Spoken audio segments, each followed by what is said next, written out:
The reason why Inter had that much room was Barcelona's high line. True. PSG are not as careless as Barcelona. Dembele will score 83rd minute. It's all set. Guys, Saturday, 7 p.m., Munich, Allianz Arena. Internazionale against Paris Saint-Germain. Champions League final 2025. That is what it is. 2025 Champions League final. Massive game of football. I got to tell you what. So we're going to do a very quick preview. Sicho is looking for the board to do some tactical analysis here and there. But even before we get into it, there's something you must know, guys. That every time the Champions Are you going for the game? I'm not going for the game. Charlie, I didn't look at what's on tickets. I'll show you. I'll show you some tickets. How much? No. Oh, the €2,000. I'll show you some tickets the last time I showed you. No. Oh, I'll show you. €2,000 Champions League final. That'd be the last time we can. The last time I told you I look for tickets. What city is it? Then it be. Yeah. I'll show you some tickets. Yeah. Oh, all around. Charlie, the costs. It's my two-man dream. Killer. I don't have that money. My two-man dream. It's not worth it. The last 4 times the Champions League final has been held at the Munich Stadium. A first time I has won it. Munich, a first time I has won. My butt down. So that means that Paris Saint-Germain historically are in pool. Favors them. Also, and guess what? That's not the first coincidence. Also, last time that a French team played the Champions League final in Munich against an Italian team, they won it. Marseille. 1993. Yeah. The final was in Munich. They played against AC Milan. Masa. So there's that. Let me tell you something. What are you about to tell me? They told us that anytime a Pope dies, an English club wins the Champions League. Arsenal fans way. No, but that's there will be two things. Anytime the Pope dies, an English side wins the Champions League. But anytime a team beats PSV in the knockout round on the way to the Champions League, they don't win. So that's what it take eliminate Arsenal from inside. And that is what PSG avoided. They should have draw with PSG. They drew with PSG. The Juman tell them say, hey, don't win. Okay, so here's the thing. History beckons for PSG especially. Never won the Champions League. The last time they were in the final, 2020, Bayern beat them by 1-0. They've changed the project. We all know that. They've gone for much younger players. More French spine, what have you. Since the 2011 acquisition of this club by the Qataris, only 3 clubs have played more Champions League football matches than PSG. They've been ever present in that period, in those last 14 years, and yet they've not won the competition. It's more like Abramovich and when he first acquired Chelsea. This is the Holy Grail. This is what they want. And they've come close again. Last time they came close was in 2020. So what are they going to do? They've won 3 trophies already this season. The French Super Cup, the French Cup, and the French League. If they add this, that is an unprecedented quadruple. They will join Man City, Pep Guardiola, Barcelona. Enrique would have done it twice. And Bayern Munich to be... Manchester United. Those clubs that you didn't win everything. We won everything. 1999 terrible. That's the The English Super Cup is the community shield. So what are you talking about? Why do you when it comes to England they remove it? So they will join an elite group of clubs to have done that. On the other hand, internationally... Wait. Why 1999? Internationally... Wait. 99, I said what he has to say, so I moved on. No, that was the competition. FA Cup, Premier League, and 99. I said he has said what he hasn't said it. He was talking about 208 competition. I'm telling 99. No, he said 99. We didn't win everything. He said 99. We won everything. And we won everything. He said what he has to say, so I'm moving on. That way, you're correct. Inter, on the other hand, here's the problem. They have not won a trophy this season. For as good as we say the team has been, it's been quite an interesting, a rather underwhelming, anticlimactic end to the season, especially domestically. Saving the best for the last. Yes, saving the best for the last. Especially domestically. Semi-final of Coppa Italia, AC Milan disgraced them. The League 2 Super Cup to the lost. Down to the lost. Down the lost. Who was the lost? You know Milan. You know, that one and take goal this team. Milan, cause the count. Saudi. Thank you, Adekai. Cause the Saudi in and then they lead to they lost to Conte by 1 point. So some way. So this is their only chance for a trophy this season. What is it gonna be? This is the game. Check game, you know. Patwa. Put the camera, no. Many sis to say. This is the game. This is the game. Let's do so.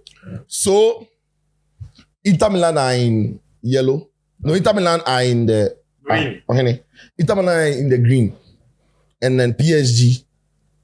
Fento, why are you confusing me? Inter Milan are in the red. And PSG are in the... That's pink. The camera is not close enough. No, he's a different camera. Okay. He's planning in. Okay. Actually, no camera, no cameras, no. I was looking at the screen. A different one is coming. What you said.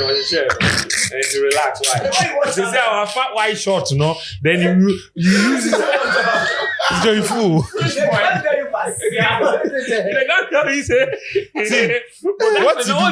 What to do? It'd be worse than this one.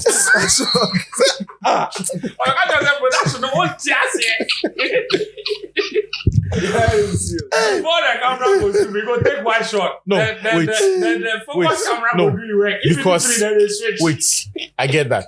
In the past, of course, no. In the past, when we've done this, we've had to move a camera close by. You know the truth. Oh, the AFCON. In AFCON, you know the Champions League. Yeah, we do this. You see why I watch up that way. Then that game, I wasn't here.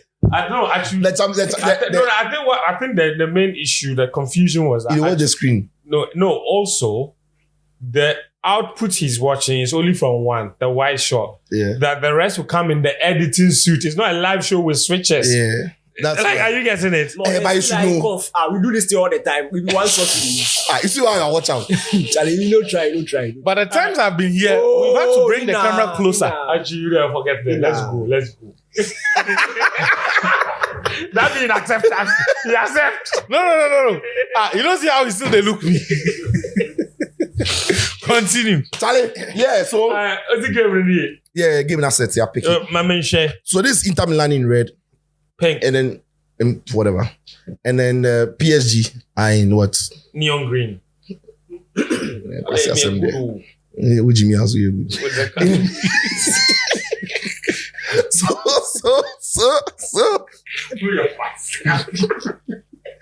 So, like, obviously, we know how PSG are going to set up. PSG are going to play with the back four. And then Inter Milan are going to play with the back three. PSG will place 3 players in the middle of the park. It could very much be 4, but I'll come to it. In the middle of the park, they've got their 2 wide players. And then Inter Milan also have got their fullbacks. They've got their fullbacks here. Or Kvaratskhelia. Right. Yeah, I think it's going to be between Bakola and Doué. I think that Doué... Kvaratskhelia starts. No, in there, constant. Yes. C for constant. So K for Abba, K for Kvaratskhelia, I think it. Imagine it's slow. Get some body quick. Bass number.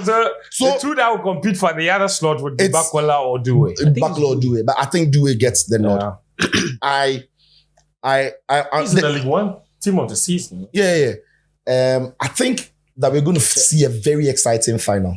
So we have two teams that play differently. That is not if this game was PSG and then Barcelona, you're looking at 2 teams that play similar and in idea, execution is quite different, but the principles and idea are quite similar. If this is PSG and City, the same. But the fact that we had a very exciting game between FC Barcelona and then the scoreline might not be huge, but one of the reasons why we had that exciting game between FC Barcelona and then Inter was because whenever the 2 teams picked the ball, they were all doing different things. Yeah. So if you're a football fan, you're captivated because Barca J-Ball on a different vibe. Inter J-Ball on a different vibe.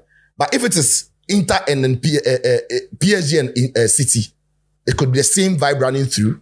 If it's the same as Barca, it could be the same vibe. Like, so that is why I think we'll see 2 teams doing different things, and that could be a very nice final. So 2 different ideas. 2 different philosophies, 2 different ideas. Modern day football with what people consider old-fashioned football, traditional football.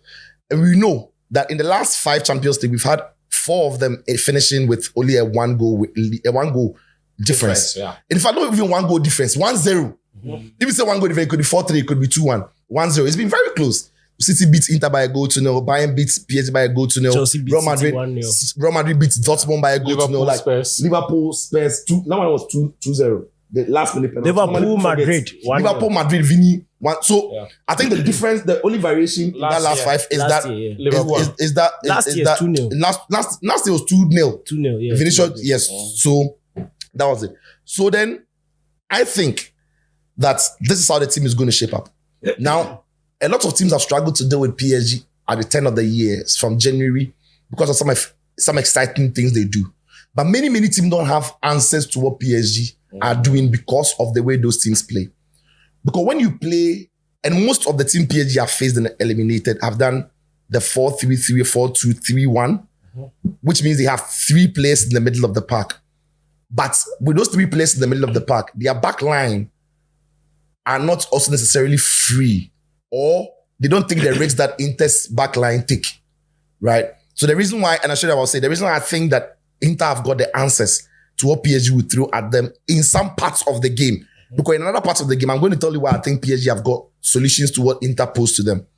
But the reason I think Inter generally have got answers to what PSG, the threat PSG pose is the way I've arranged this, right? So straight away, if the game goes like this, PSG have got 2 spare players.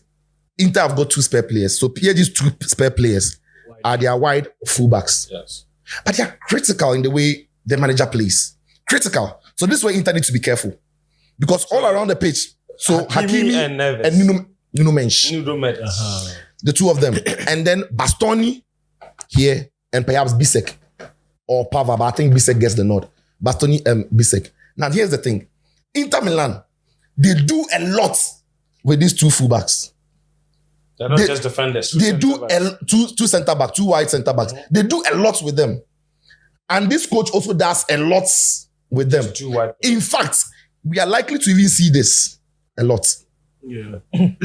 We are likely to see better into center back. and then it's a half space, and then the center backs having to deal with these fullbacks. We are likely to see it a lot as well. Because here's the thing. When PSG are building up, right, and this guy goes here and this guy goes here, maybe we are likely to see something like this. We are likely to see, this guy comes here, this guy goes. We are likely to see something like this. Yeah, we are likely to see something like this. If the wide players go wide. In build up. In build up. When they have the ball. Vitinha. Yes, so you are likely to see something like this. Likely to see something like this. This is Vitinha. This is Ruben. Jean Neves. No. Fabian Ruiz. And this is João Neves. Normally. But it could very much be interchanged. And we are likely to see. Fabian's average position is probably somewhere here. So, yes. So we are likely to see this one. And then we are likely to see Hakimi push. So this guy, the fullback, is going to be somewhere here trying to defend this space. And we are likely to see, but when this happens, and then PSG split their center backs, you're expecting these 2 strikers. And what most teams don't have when they play against PSG is straight away the 2 front players who are going to be cutting passingly. Most often, it's always 1 striker. And then another midfielder has to come and join to make it 2. But Inter don't have that problem. Inter will straight away have 2 strikers so the midfielders are going to be left to do their midfield job. Yeah. So we will see Vitinha dropping this way, and he's likely to drag somebody coming through. Could be Mkhitaryan. I think Anoglu will stay. Or in this case, the preferred player for me will be Barella, because it's more athletic and his pressing game is better. So you can see Barella doing a job on Vitinha. Now we know that when this happens, it's a signal for Dembele to come into this zone, right? Now, what Inter will need to do is, when the ball comes to this area and it finds Marquinhos, Thuram should be cutting this passing lane to here. Yes. Conk, if the ball goes here, and that is why I think Inter have got solutions to, if the ball goes here, they should be cutting this passing lane and then forcing the ball to go wide. So prevent the ball from going central straight as much as possible. But while that is happening, the Inter center backs are always very aggressive and don't shy on coming this far. All the other teams PSG have played, their center backs have not had the courage to follow Dembele. The old man, Achebi, he will come with you. He will. He will come. So if Dembele comes this way, Achebi will be somewhere here waiting to quickly pounce and then break the passing line. But you see, Dembele is quick. If he has a yard and he can turn a little bit and even get the touch and skip past him, the space is available. But Inter will take this risk. Right? So for every solution that Inter presents, they are presenting hoping that they can cut the danger. But if PSG are able to evade the danger, the spaces will be there. And I've told people. And there's also that danger. There's also that danger of this. Yes. So Dumfries and then DiMarco at the start cannot lose sight of this. Yes. Because those are real threats. And we've seen it. We saw in the game against Aston Villa when Nunes and Hakimi were scoring. These were the things. Even against Arsenal. Like, these were the things that they were doing, right? But like I said, the way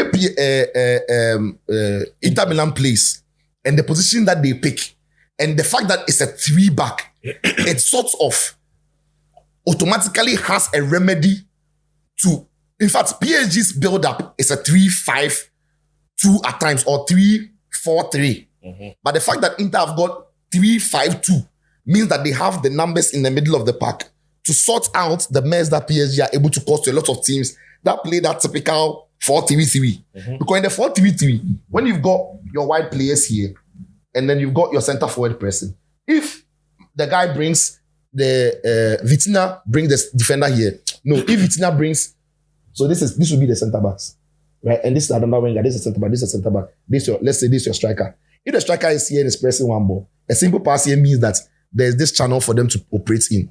And by that time, Vitinha has brought this guy here. Dembele is here. So it's simple to find the angle. But straight away, you have two men defending. Straight away, like, you have two men defending the space. Right? So that's why I think Inter can disrupt PSG in their build-up. And for what has worked for them, PSG might have to find another way. That solution could be central. This solution. No, I think finding that solution, PSG might have to find another way because this one, I think Inter will neutralize it. The other thing PSG must do is whatever happens, make sure Dumfries risk Nunes a little bit more because it's athletic enough to catch Dumfries. This guy, Kvaratskhelia, he's so hardworking, he will track back and help Dumfries. Because Inter have not got the pace down the middle. They've not necessarily got the big pace in DiMarco. The big pace is here. But he's coming up against two machines who work very well together, Kvaratskhelia and the Nunes. So whatever happens, stop Dumfries from doing this thing. Make him busy here. So that Dumfries' average position is something like this.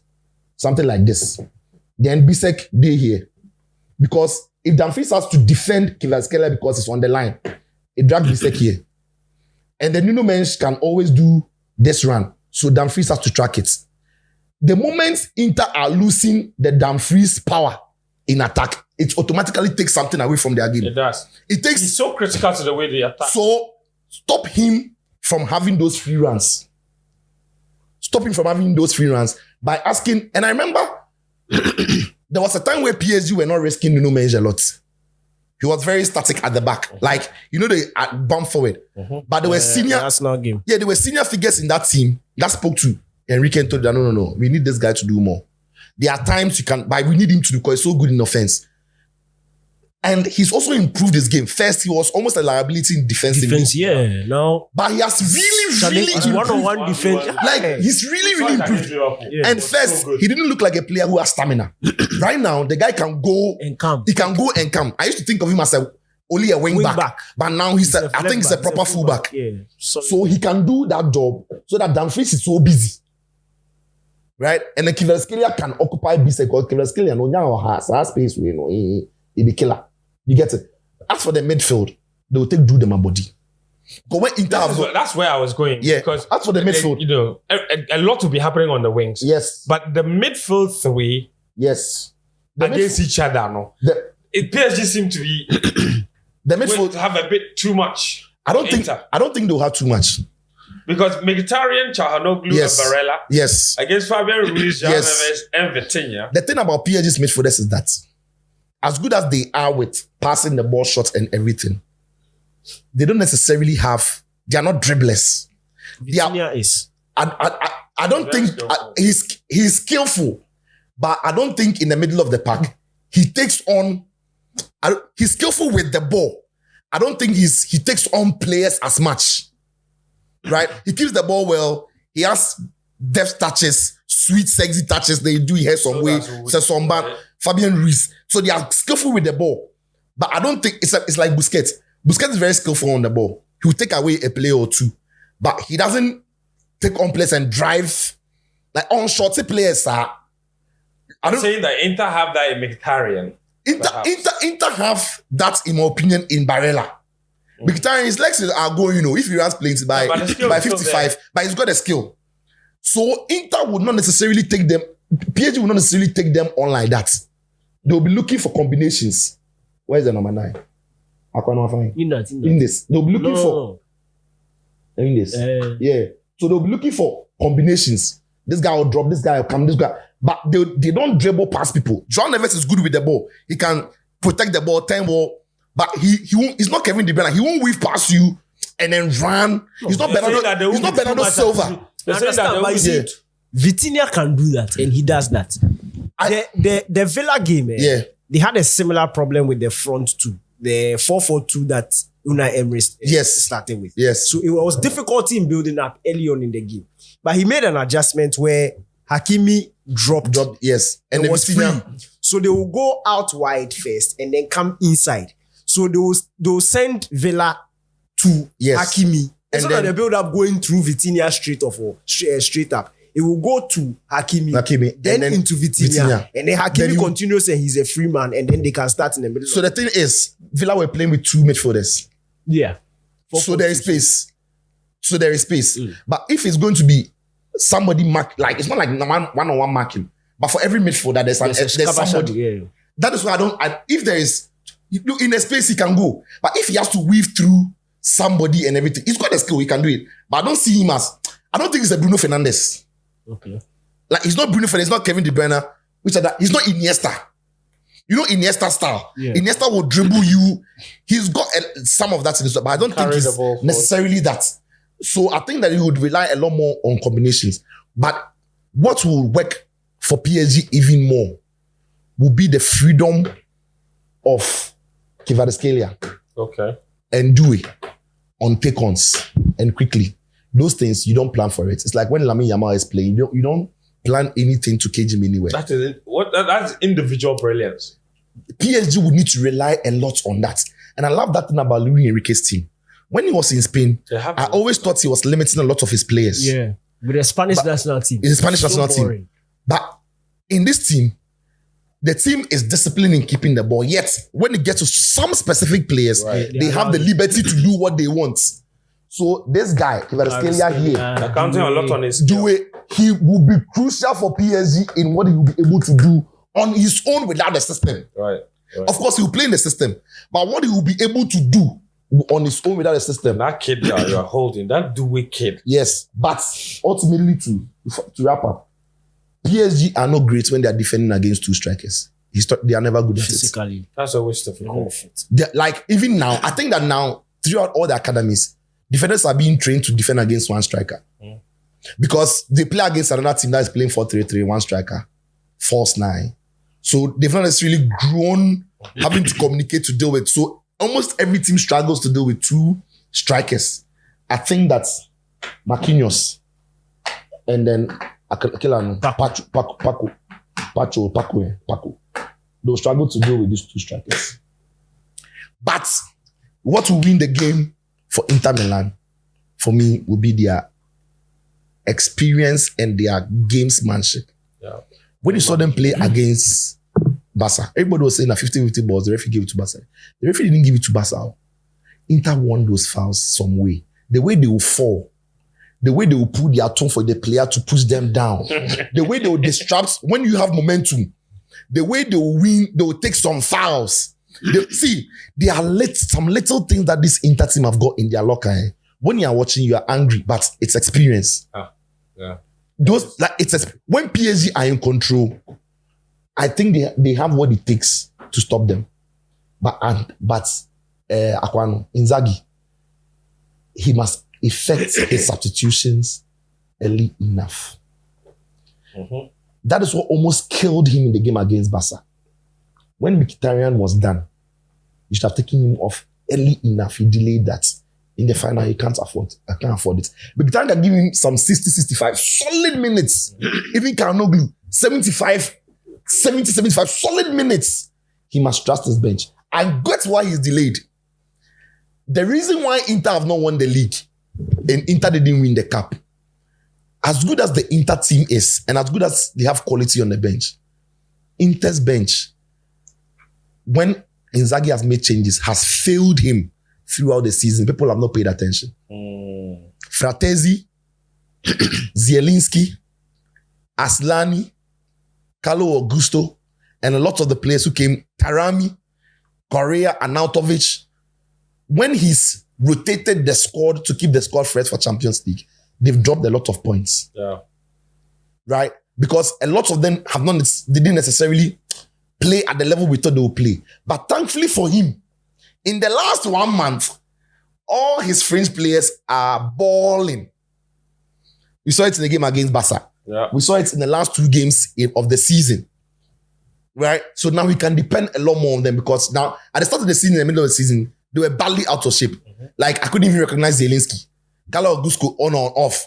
And out of it some way. Tarami, they're still, but some way. But now it looks like they're coming together. That is where I think if you affect those changes early, he could do the job. Very exciting game. 2 teams playing differently. I've already told you from the start of the season that Inter will win it. It is close, but at the end of the day, we are going to Internazionale. Fantastical. Tactical. Champion tactical. Actually, you have something to add? Yeah. Dembele will be a problem. Big one. Yeah. I wish Acerbi was were a few years younger. Because you see the bit that Sicho explained and everything that we've seen Enrique deploy him since January, they won't deviate from it. The problem, however, is that unlike a lot of the teams that Inter have faced, PSG are patient enough. If they have to start the build-up from the edge of their penalty area and attempt to suck Inter in, suck Inter to push higher up the pitch, they will do it.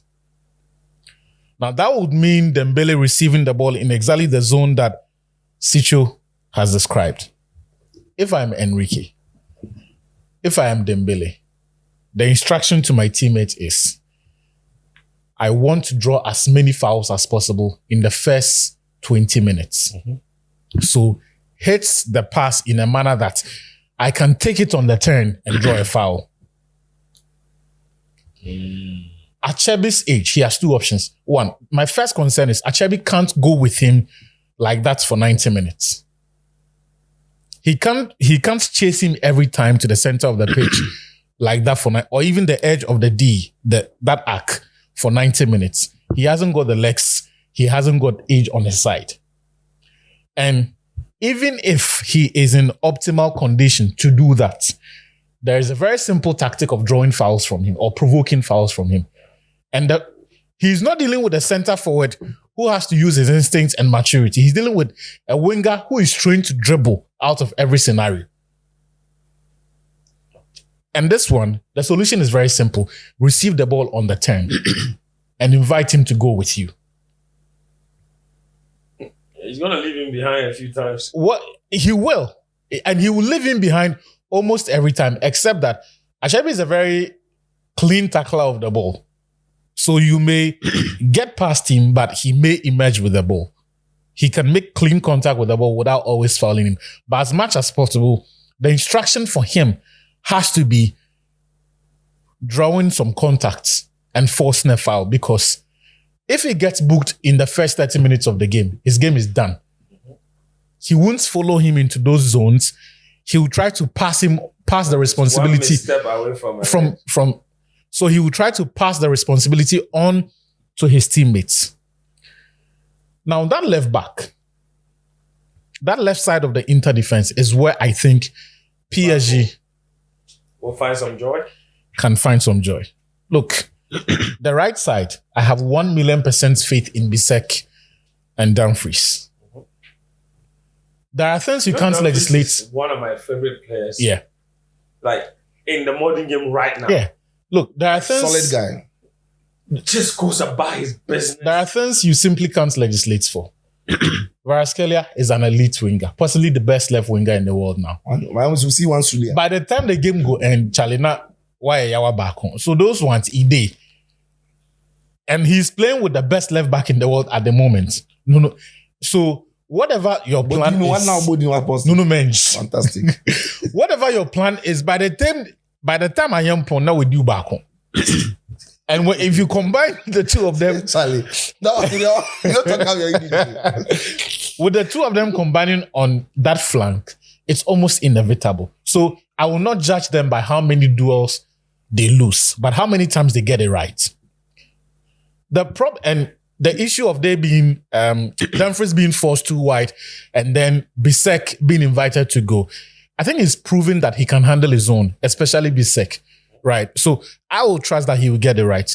The problem is on the other side, because whenever Bastoni has been forced to go wide, and we saw that in the game against Lazio, we saw that in the 2 games against Milan. In the Champions League, I think perhaps an unfair manifestation of it, but also the biggest manifestation of it was against Barcelona. The sheer number of times Lamine Yamal, and that was with Lamine Yamal playing with a fullback who was very poor, or fullbacks who were very poor across the 2 legs and did not offer the sort of width that he would have enjoyed. PSG will not have that problem. Their build-up is such that by the time the ball ends up on that right side, if it's a fullback who has it, 9 out of 10 times, Dembele is occupying that half space, and so can receive it, try to have a pop at goal or combine with his teammates. That is where Inter's problem will be. And if there's any weakness in the team, it's on DiMarco. He's lost that athleticism. He's lost that defensive soundness. And in 1v1 situations... He was so badly exposed. Charlie, funny. And in 1v1 situations, you will not back him. I would not back him because he's the easiest outlet for PSG to get clear goal scoring sites at goal. And that would be how well Inter are able to defend that, for me, will determine whether or not they can win the game. Because for almost every other thing that PSG will throw at them, Inter have got a solution. Is it also a blessing for Inter that, luckily for them, one of the inconsistent forward players who play on that side? Because for Barca, one of their most inconsistent players was Lamine Yamal. One of their most consistent player and assured player was Lamine Yamal. But we don't know what game we expect from Dewey. He can be off. We don't know what game we expect from Bakola if he starts on that side. You see, Duel's problem. Duel's problem has not always been about the duels or making the right decision when the attack is developing. His problem has been when he has to finish off a chance. Right. Okay. Decision too. I feel like often in the box, but the decision is often in the box. It's not going to dribble you after that. I think he's not as assured a dribbler as Kiva. Wait, no, Kvaratskhelia is electrical. Kiva, you see, the difference is the decision after they get past you. After getting past you is not an issue. Due go do you. In fact, Due will do it more fantastically than Kiva. Due will do you. You go tear your shots. After that, then you go play the ball. Go Adama Traoré. He then die in brother Bakula. But is he playing in a position that's not like that? Would he have loved to play in the Kvaratskhelia position? Oh, he won't do when it as when well he's as gone there. When they interchange small and go there, I like the goal he scored against Odekelano. Yeah. Liverpool. No, Liverpool. After Villa. After Villa took the lead, he go there small. Yeah. I think he loves that area. Even against Arsenal, he went there in this one and he got some very good shots away and Raya had to. Yeah. I think that Kvaratskhelia is just limiting him because but also it's a very interesting point that you raised. I read an article from I think the analyst. He's actually played more games on that right side. Yeah. I think Koskiva is there. And it's crazy because and he did superb. Yeah. I think it's not his strongest place on the right. He loves the left. He's a very good dribbler. So for me, it's like wherever he receives the ball, even when he played the first 9 against Arsenal. The first 9 So how Inter are able to deal with that? And then the Dembele problem for me. The moves. Yes. Look, tactically, I think PSG are favorites for this game. And that's based on what I saw between Inter and Arsenal. And Inter and Barcelona. You mean PSG and Arsenal? No. Inter versus Arsenal. Arsenal. Inter versus Barcelona. Okay. Now, Arsenal, Barcelona, Inter play in a similar, their principles are very similar. Especially that Barcelona game. Most of us expected or thought Inter would approach it by trying to stop Barcelona. But they approached it by trying to outscore Barcelona. Mm-hmm. And that's what happened in the end. Anytime Inter got the ball, they were very purposeful in the counter-attack. But that won't happen against PSG. Why not? The PSG backline, in fact, the reason why Inter had that much room was Barcelona's high line. True. PSG are not as careless as Barcelona. PSG take care of the ball better than Barcelona. Not keep possession, take care of the ball. So PSG, for example, Vitinha has the ball. There's an open pass forward that he will take. It looks very obvious for him to take. But the awareness of the state of the back and the other players recovering, the risk will make him go sideways. Barcelona, and that's the issue. Another thing about the PSG, like Pedri telling Yamal to pass back. He wanted to go and dribble. He caused them.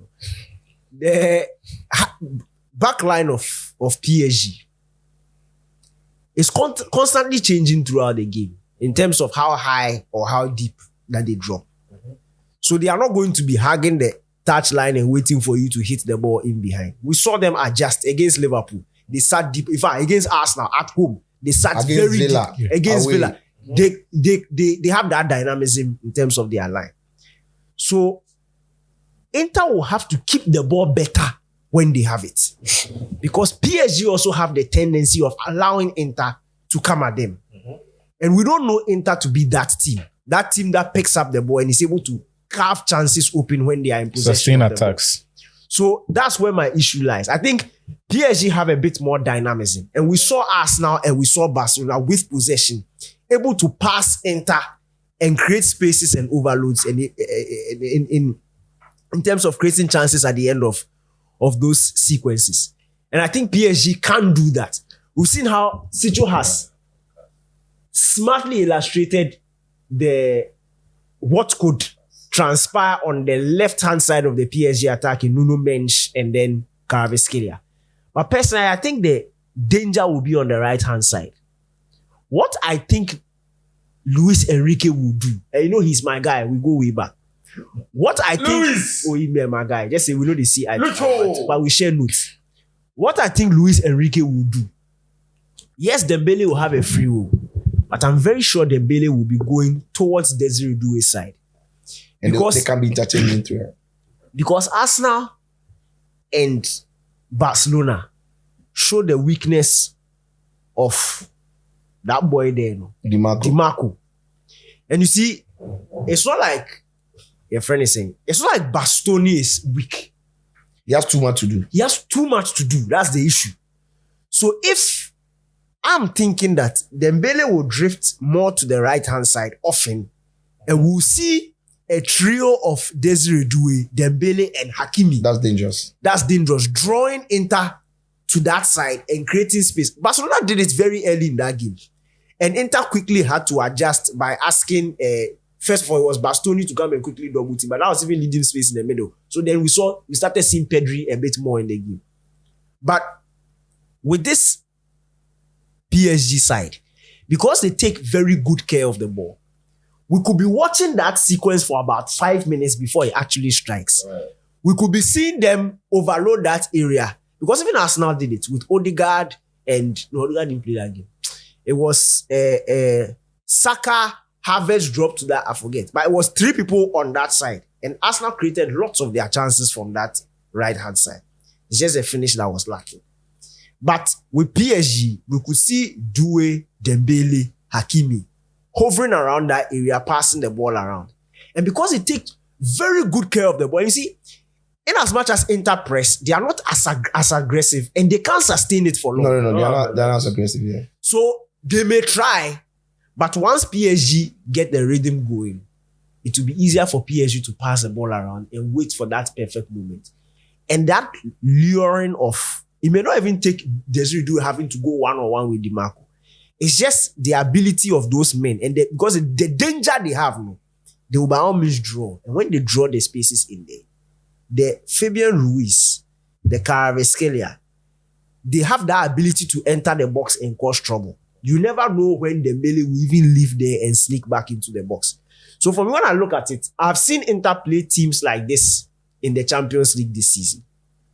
And personally, when you look at the numbers and everything, in terms of chances created, you would have expected the other teams to run away with the victory. But the weaknesses that Inter were able to exploit against Arsenal and against Barcelona, PSG don't necessarily have those weaknesses. So I think PSG will have a danger then. But big warning to PSG. Before you continue, though, if you drop DiMarco and introduce Carlos Augusto for him, does it significantly change the way Inter approach this? Yes, offensively. It does offensively. It does offensively. And that is why I think DiMarco was that. And Inter are not going to try and stop PSG. Inter are also going to try and play their game. Right? And Inter playing their game also means when they get the ball in the middle of the park, they can. It results in the first half against Barca in both legs. Yeah. That when Inter have got the ball and they are fresh and they are fit, they can also keep the ball from you. Right? It might not be for long spells, but spells good enough to create danger.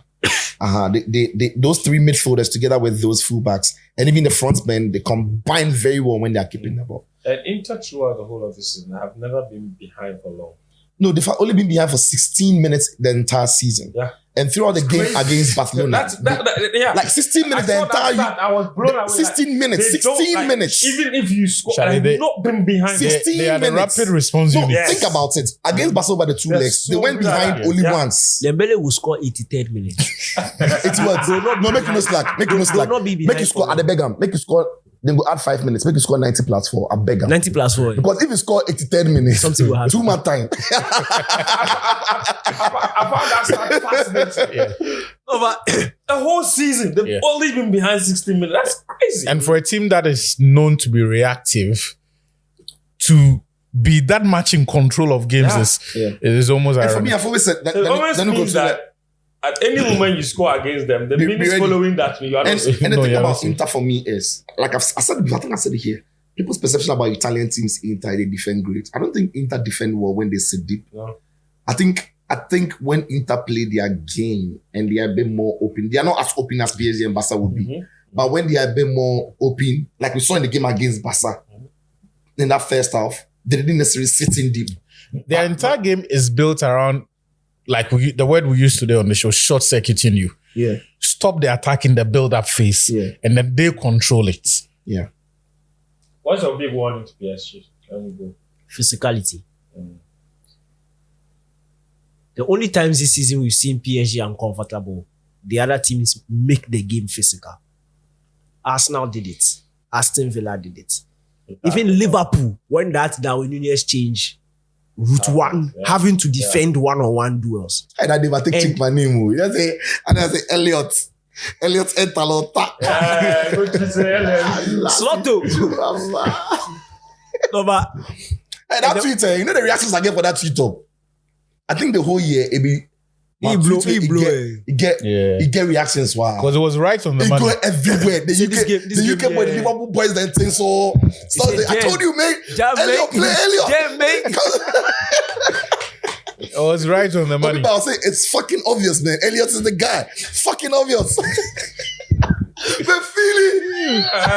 But I think it's going to be a very exciting game. Think about the physicality of. Look, with Thuram, with Dumfries, Lautaro, the back three. Look, Barella. Inter can force a physical game if they want to. Yeah. And that for me, look, the fact that PSG only have Paco, who seems comfortable with the physical, but Marquinhos has never in his career enjoyed being comfortable. And you see, the issue is, I was telling you today, if Inter stick to Thuram on Paco and invite the game is done. If that's like, for me, that's the most obvious way to get a goal. If they stick to Thuram on Marquinhos or Paco? No, Paco. Okay. Because you see, Lautaro is not tall. Marquinhos is not tall. Right. But Lautaro is very difficult to deal with. Yeah, he's strong. He's stronger than he looks. Physically. Yeah. And if you can encourage that duel between Marquinhos and Lautaro, because Lautaro is more dynamic in terms of his movement than Marquinhos. That's what I'm saying. Stick Thuram on Paco. Because I feel Paco will deal with Lautaro much better than with Thuram. Right. With Thuram, the physicality, the height is there, so they can match each other. He's got a great holder play we saw him with the back to goal. He's very strong. So if you can stick him there and occupy Paco and now encourage that one-on-one, it will be a serious thing. I think that thing Pacho mops up better. You look at the game. I think that thing too is, I forgot to mention, is that PSG need to be careful about Inter Milan's set pieces. Yeah. Right? And unlike the Arsenal game where Arsenal are doing the in-swingers and the ball is very close to the tall Donnarumma won't have the opportunity because PSG are going to be swinging them this way. They're going to be swinging them away from the goalkeeper. And he has to take a big risk to step out and deal with the ball.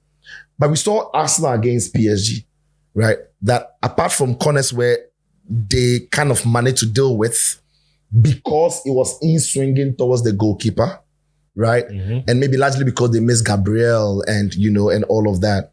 And even in the first leg, they missed Gabriel and everything.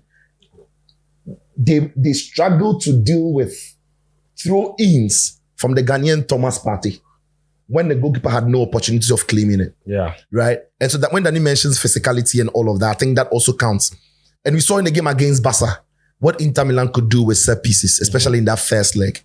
They are physically brute. They take some of the best set pieces. Most often it's going to be Kanoglu who is out swinging. If it's on the left-hand side, you expect DiMarco to go and he's got a very good swing about his left foot. Kanoglu, everybody knows his ability on the ball. He swings the ball very well from the right-hand side. So it's most of it going to be because the most physical. And let's face it, Donnarumma is as big as he is. He's not the most comfortable keeper dealing with area balls, right? He doesn't love doing it. And the ball is going to be swung away from him. One of the problems Donnarumma has got is judging area balls when he has to step off the line and claim it. If it's coming towards him, he could tip it over the bar. Easier. But with Inter, they are never going to swing it towards him. They're going to swing it away. Mm. And Inter, they've got a big man to do their job here. Also, a lot of the game will depend on these two.